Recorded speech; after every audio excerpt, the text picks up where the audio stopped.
আসসালামু আলাইকুম। কেমন আছেন সবাই? আশা করি সবাই ভালো আছেন। আজকে আপনাদের নতুন একটি রেসিপি দেখাবো, ডালের বড়ি দিয়ে সবজি রান্না। যারা সবজি খেতে পছন্দ করেন তাদের জন্য আমার এই রেসিপি।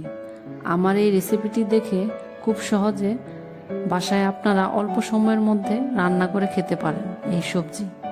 তাই ভিডিওটি শেষ পর্যন্ত দেখার অনুরোধ রইল। চলুন রান্নাটি দেখে নিই। রান্নার শুরুতে 4 চামচ সয়াবিন তেল দিয়ে দিব। তেল গরম হওয়ার জন্য অপেক্ষা করব। তেল গরম হয়ে আসলে ডালের বড়িগুলো দিয়ে ভাজা শুরু করব। মুচমুচে হওয়া পর্যন্ত ভাজতে থাকব। ভাজা শেষ হলে একটি পাত্রে উঠিয়ে নিব।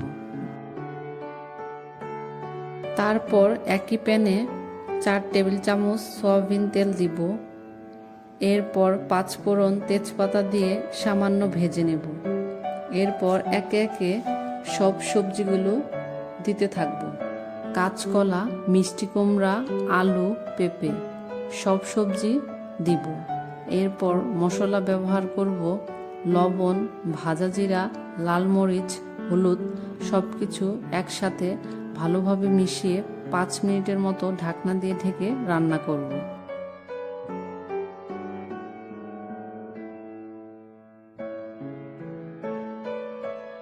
কিছুক্ষণ ভাজা হলে এখানে আরও দিব বরবটি ও কাঁচামরিচ।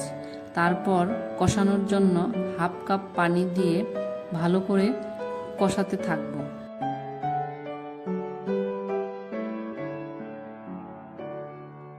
এবার আগে থেকে ভেজে রাখা ডালের বড়িগুলো দিয়ে দিব। সাথে দিব হাফ কাপ পানি। পানি দিয়ে সিদ্ধ করতে থাকবো ঢাকনা দিয়ে। সবজি মাখা মাখা হওয়া পর্যন্ত রান্না করব। মাখা মাখা হয়ে আসলে বুঝতে হবে রান্নাটি শেষ। আমার রান্নাগুলো আপনাদের কাছে ভালো লাগলে অবশ্যই ভিডিওটি শেয়ার করবেন এবং আমার আরও স্পেশাল রেসিপিগুলো দেখতে চাইলে আমার চ্যানেলটি সাবস্ক্রাইব করবেন।